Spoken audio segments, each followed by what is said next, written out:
Si, marchand de Tsingzhou, exerçait des activités commerciales en dehors de la province. Il lui arrivait couramment de passer une année entière sans rentrer chez lui. Il gardait à la maison un chien blanc. L'épouse l'avait incité à des rapports charnels avec elle. Ainsi habituée, la bête en était devenue coutumière. Vint le jour où le mari, de retour, se mit au lit avec sa femme.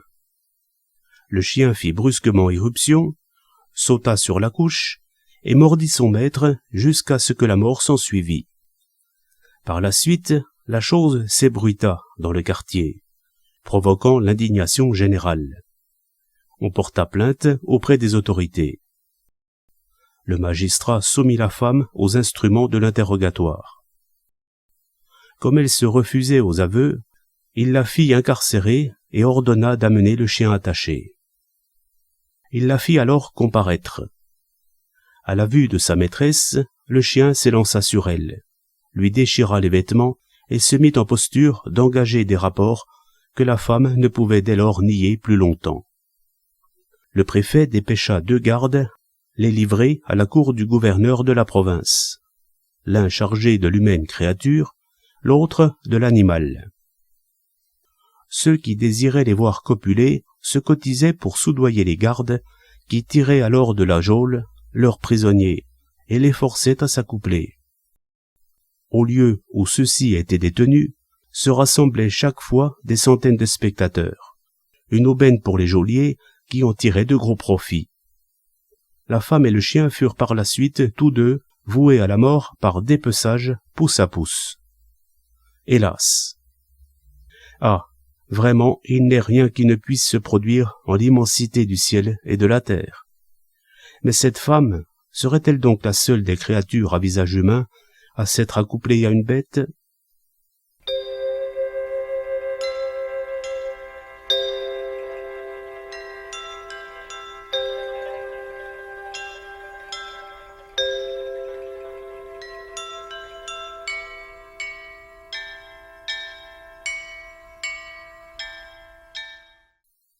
Le chroniqueur de l'étrange rendrait le jugement qui suit. Galantes rencontres sur les bords de la Poue faisaient l'objet d'échanges de railleries, autant jadis. Les rendez-vous secrets parmi les mûriers étaient encore plus décriés. Or, la prévenue, ne supportant le tourment qu'éprouve femme à se garder chaste, s'était laissée submerger par la pensée des joies de la chair interdite. Le yaksha couché sous le lit se révéla n'être qu'une bête femelle de la maison. Le véloce chéri, en rentrant dans son trou, devint son secret amant. Devant la terrasse des nuages et de la pluie, s'agite frénétiquement la queue de chien qui sert à compléter la fourrure de zibeline. Au creux du canton de la douce chaleur, combien de coups de rein qui tirent son image. Placé contre le cuir de la peau, la laine acérée perce d'un coup et dégage sa pointe. Les sentiments se nouent au col de la flèche. À peine enfoncée jusqu'à l'empenne, elle prend racine. L'idée même de rapport entre espèces différentes relève à vrai dire d'une pensée perverse. Même si le chien à long poil, celui qui aboie contre l'adultère, l'eût lui-même pratiqué et poussé par une forte jalousie l'eût tué, la loi, selon les normes sévères des législateurs anciens, lui serait difficilement applicable. Bien qu'il ne soit qu'une bête, l'homme peut l'être en fait. Chair fétide, souillée par l'adultère, serait délaissée par tigres et loups.